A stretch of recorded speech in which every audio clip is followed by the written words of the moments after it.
నమస్తే నేను సతీష్. మన చుట్టూ అసలు ఏం జరుగుతోందిరే నాయన? పిల్లలను పెంచుతున్నామా, పాములకు పాలు పోసి పెంచుతున్నామా అన్నట్లు ప్రస్తుత పరిస్థితులు అయితే కనిపిస్తూ ఉన్నాయి. ఇంకా నూనుగు మీసాలు రాకముందే బుసలు కొడుతూ తల్లులపై పగబట్టి కాటేసి కసిగా చంపేస్తున్నారేంట్రా బాబు. ఈ భయంకరమైన ట్రెండ్ చూస్తే తల్లిదండ్రులు ఖచ్చితంగా ఆలోచించాల్సిన అవసరం ఉంది. లేదంటే చాలా ఇళ్లలో ఇలాంటివే పునరావృతం అయ్యే డేంజర్ సిచ్యువేషనే కనిపిస్తోందని స్పందన అనే మహిళకు వచ్చిన మరణాన్ని చూస్తే అర్థమవుతోంది. విజయనగరం జిల్లా రాజం డోలాపేటకు చెందిన 34 ఏళ్ల స్పందన తన కొడుకును అల్లారు ముద్దుగా పెంచుకుంది. తను ప్రయోజకుడు అయితే చాలనే ఆశపడింది. ఈ మధ్య 10th క్లాస్ పరీక్షలు రాసిన కొడుకు 525 మార్కులు సాధించాడు. దీంతో ఆ తల్లి మురిసిపోయింది. ఇంకా బాగా చదవాలి, సెల్ ఫోన్ చూడడం తగ్గించాలి అని సూచించింది. బయటకు వెళ్ళి ఇంటికి వచ్చేటప్పుడు కాళ్ళు కడుక్కోవాలి, పెద్దవాళ్లకు మర్యాద ఇచ్చి మాట్లాడాలి, మంచి పేరు తెచ్చుకోవాలి, బాగా చదువుకుంటేనే జీవితం బాగుంటుంది అని బుద్ధులు చెప్పింది. వీటితో పాటు కొడుకు స్కూల్ బ్యాగ్, బుక్స్, వాటిలో ఉన్న లెటర్స్ చెక్ చేసేది. ఈ క్రమంలోనే ఒక అమ్మాయిని ప్రేమిస్తున్నట్లు ఆ కొడుకు లెటర్ రాసుకుని పుస్తకాల్లో పెట్టుకున్నట్లు ఆవిడ గుర్తించింది. దీనిపై నిలదీయడంతో అతడు ఒక అమ్మాయిని ప్రేమిస్తున్నాను అని చెప్పడంతో మందలించింది. టీనేజ్ దశలో కొడుకు దారి తప్పుతాడేమోనన్న భయంతో స్ట్రిక్ట్గా వ్యవహరించింది. అంతే, తల్లిని ఎలాగైనా అడ్డు తొలగించుకోవాలని ఆమె కొడుకు నిర్ణయించుకున్నాడు.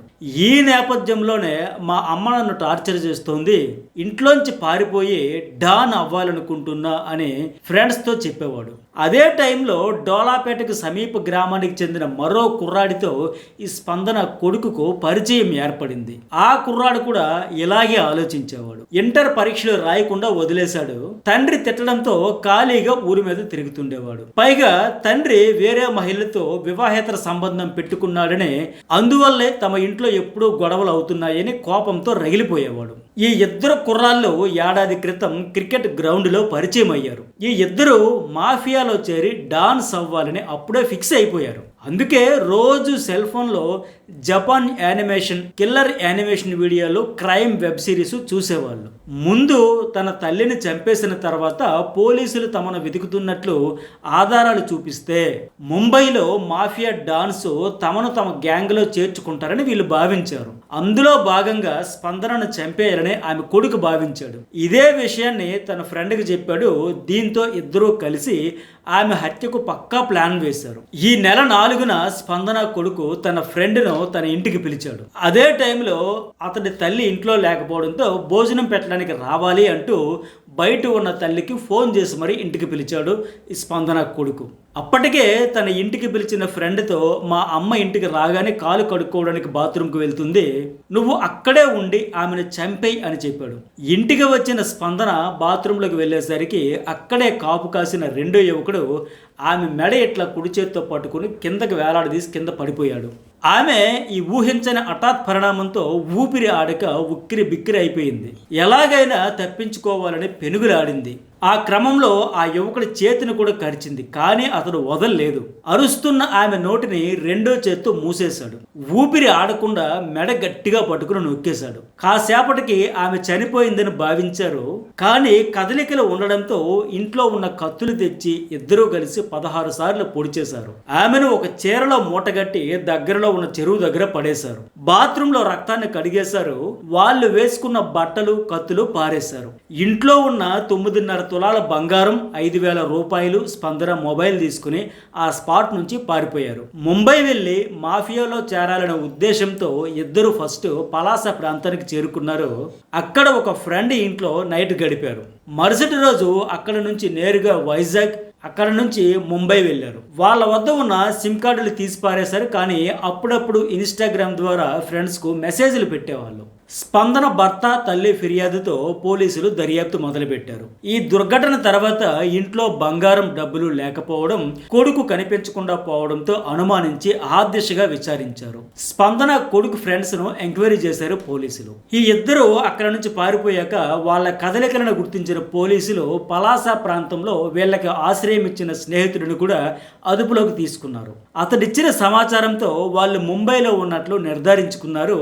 అక్కడ వీళ్ళు ఉన్న ప్రాంతాన్ని గుర్తించి స్థానిక పోలీసుల సహకారం కోరారు. ఇంతలో వాళ్ళు అక్కడి పోలీసుల కన్నుగప్పి నేరుగా తిరుపతి చేరుకున్నారు. వారి కదలికలను గుర్తించిన రాజాం పోలీస్ బృందం తిరుమల తిరుపతి పోలీసుల సహకారంతో వాళ్ళని అదుపులోనికి తీసుకున్నారు. రాజాం ఆసుపత్రిలో ఇద్దరికి వైద్య పరీక్షలు నిర్వహించి శుక్రవారం సాయంత్రం శ్రీకాకుళంలోని జువైనల్ కోర్టు ఎదుట హాజరుపరిచారు. ఈ సంఘటనను అంత తేలిగ్గా తీసుకోవడానికి లేదనే విషయం అర్థమవుతోంది.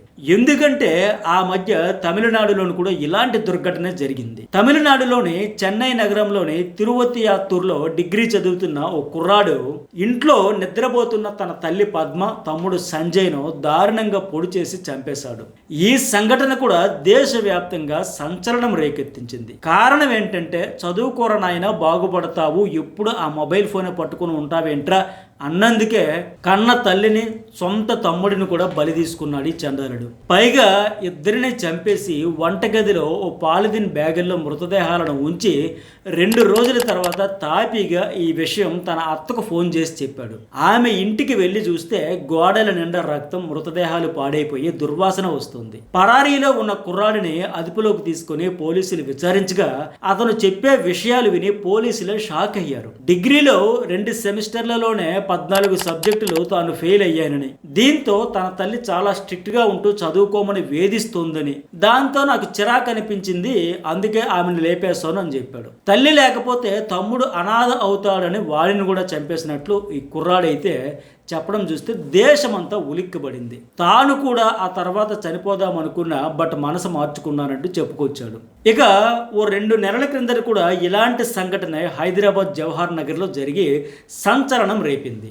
అంజు అనే మహిళ అకస్మాత్తుగా కనిపించకుండా మాయమైంది. తన తల్లి ఎవరితోనో లేచిపోయిందంటూ ఆమె చిన్న కుమార్తె అందరితో చెప్పడం మొదలుపెట్టింది. ఆ చిన్న కుమార్తె మైనర్, బట్ ఈ విషయాన్ని అంజు పెద్ద కుమార్తె నమ్మలేదు. తన చెల్లెలు ఏదో చేసి ఉంటుంది అని అనుమానించింది. కానీ ఇక్కడ ట్విస్ట్ ఏంటంటే తన తల్లి కనిపించడం లేదంటూ చిన్న కూతురే వెళ్ళి పోలీస్ స్టేషన్లో కంప్లైంట్ కూడా చేసింది. పోలీసులకు 4 నెలలు ఒక క్లూ కూడా దొరకలేదు.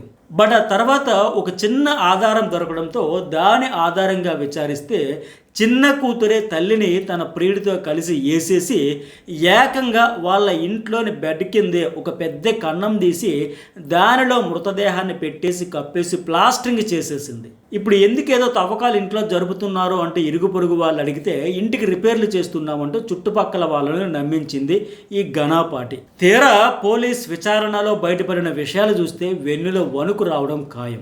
జవహర్ నగర్ ఏరియా డీసీపీ శ్రీధర్య వెల్లడించిన ఆ సంచలన నిజాలు ఏంటంటే అంజు అనే మహిళ తన 2 కుమార్తెలను పెంచి పెద్ద చేసింది. ఆమె ఉద్యోగం చేస్తూ కుటుంబాన్ని పోషిస్తుంది. బట్ ఆమె చిన్న కుమార్తె మాంటిరాజ్ అనే కుర్రాడిని లవ్ చేస్తున్నానంటూ తల్లికి చెప్పడంతో ఆమె మందలించింది, వాళ్ళ ప్రేమకు అంగీకరించలేదు. అంతే, తల్లిని ప్రియుడితో కలిసి వేసేద్దామని అంజు చిన్న కుమార్తె డిసైడ్ అయిపోయింది. ప్రియుడు మాంటిరాజ్ కూడా సై అన్నాడు. ఇంకేముంది, మహా ప్రేమనే కాదంటావా అని ఆ 2 కలిసి ఉద్యోగం చేసుకుని వచ్చిన ఆ తల్లి అంజును ఈ ప్రియుడు మాంటిరాజ్ కలిసి నోరు మూసేసి కాళ్ళు చేతులు కట్టేసి ఆ తర్వాత ఆమెను హతమార్చారు. తర్వాత అదే ఇంట్లో బెడ్రూమ్ లో బెడ్ కింద మృతదేహాన్ని అయితే పూడ్చిపెట్టారు. పైగా పెద్ద కూతురికి అనుమానం రాకుండా గది మొత్తం సువాసనలు వెదజల్లి స్ప్రేలు కొట్టారు. ఇక్కడ అన్నింటికంటే దారుణమైన విషయం ఏంటంటే నిందితుడు మాంటిరాజ్ పై ఇప్పటికే 2 పోక్సో కేసులు కూడా ఉన్నాయి. గతంలో అంజు ఇదే చిన్న కూతురు కలిసి మాంటిరాజ్ తమను వేధిస్తున్నాడంటూ పోలీసులకు కంప్లైంట్ చేయగా అప్పుడే ఒక కేసు రిజిస్టర్ అయ్యింది. ఇప్పుడు అదే కూతురు దెయ్యంలా మారి తల్లినే బలి తీసుకుంది. వీళ్ళే చంపేసి మళ్ళీ ఎందుకు పోలీసులకు ఫిర్యాదు చేశారన్నది కూడా మామూలు స్కెచ్ కాదు. తల్లి చిట్టి కట్టేది, ఆ చిట్టి డబ్బులు తనకిచ్చేయమంటూ చిన్న కూతురు అడగడంతో ఆమె కనిపించడం లేదంటూ పోలీస్ కంప్లైంట్ కాపీ తీసుకురమ్మని చెప్పారు ఆ చిట్టి నిర్వాహకులు. దీంతో దర్జాగా వచ్చి పోలీసులకు కంప్లైంట్ ఇచ్చింది. పైగా తల్లికి చెందిన స్కూటీని కూడా అమ్మేయాలని వీళ్ళు ప్రయత్నించిన విషయం కూడా పోలీసులకు తెలిసింది. సో అదుపులోకి తీసుకుని విచారించగా మొత్తం వీళ్ళు చేసిన దారుణం అంతా కక్కేశారు. ఇప్పుడు కటకటాల వెనక ఊచలు లెక్క పెడుతున్నారు. ఇదే దారుణం అనుకుంటే ఇంతకంటే దారుణమైన సంఘటన హైదరాబాద్లోని జీడిమెట్లలో జరిగింది. 10వ తరగతి చదువుతున్న ఓ బాలిక తన ప్రియుడిని అతడి తమ్ముడిని ఇంటికి తీసుకొచ్చి కన్న తల్లినే హతమార్చింది. తన నిబ్బా నిబ్బి ప్రేమను తల్లి కాదనడమే ఈ ఘాతుకానికి కారణమైంది. జీడిమెట్లకు చెందిన అంజలి అనే మహిళ భర్త లేకపోయినా ఒంటరిగానే కష్టపడి 2 కుమార్తెలను పెంచి పెద్ద చేసింది.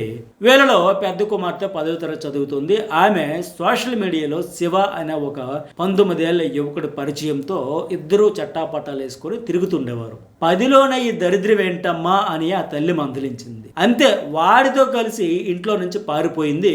దీంతో ఆ తల్లి లబోదిబోమంటూ పోలీసులకు తన కుమార్తె కనిపించడం లేదని కంప్లైంట్ ఇచ్చింది. అంతే, ఆ కూతురు ఒకరోజు సడన్ గా తన లవర్ శివ అతడి తమ్ముడిని తీసుకుని ఇంటికి వచ్చింది.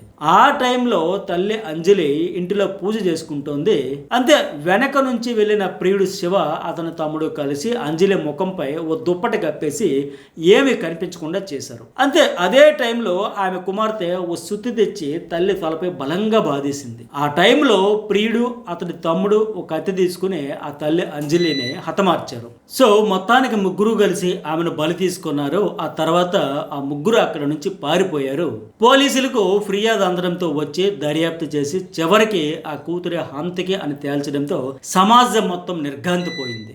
ఎందుకంటే ఆ చనిపోయిన అంజలి తెలంగాణ సాయుధ పోరాట యోధురాలు చాకలి ఐలమ్మకు ముని మనమరాలు కావడమే. తన ఇంటిలో పాముకు పాలు పోసి పెంచినట్లు కూతుర్ని పెంచినట్లయింది. 10వ తరగతి దాటకుండానే తల్లిని కడతీర్చి ఇప్పుడు జువైనల్ హోమ్ కు చేరింది. తల్లిదండ్రులు చాలా జాగ్రత్తగా ఉండాల్సిన రోజులు వచ్చాయనే విషయం ఈ వరుస ఘటనలు చూస్తే అర్థమవుతుంది. సొంత ఇంటిలో మైనర్ బిడ్డలే బలి తీసుకుంటున్నారంటే ఇది చాలా చాలా అప్రమత్తంగా ఉండాల్సిన సమయం. ఈ వీడియోపై మీ ఒపీనియన్ ఏంటి అనేది ఖచ్చితంగా కామెంట్ చేయండి. అట్లాగే వీడియో నచ్చితే లైక్ చేయండి. మన చుట్టూ జరిగే ఇలాంటి అనేక అంశాలపై రెగ్యులర్గా మన ఛానల్లో వీడియోస్ అప్లోడ్ అయితే ఉంటాయి. సో లైక్, షేర్, సబ్స్క్రైబ్ అయితే మర్చిపోకండి.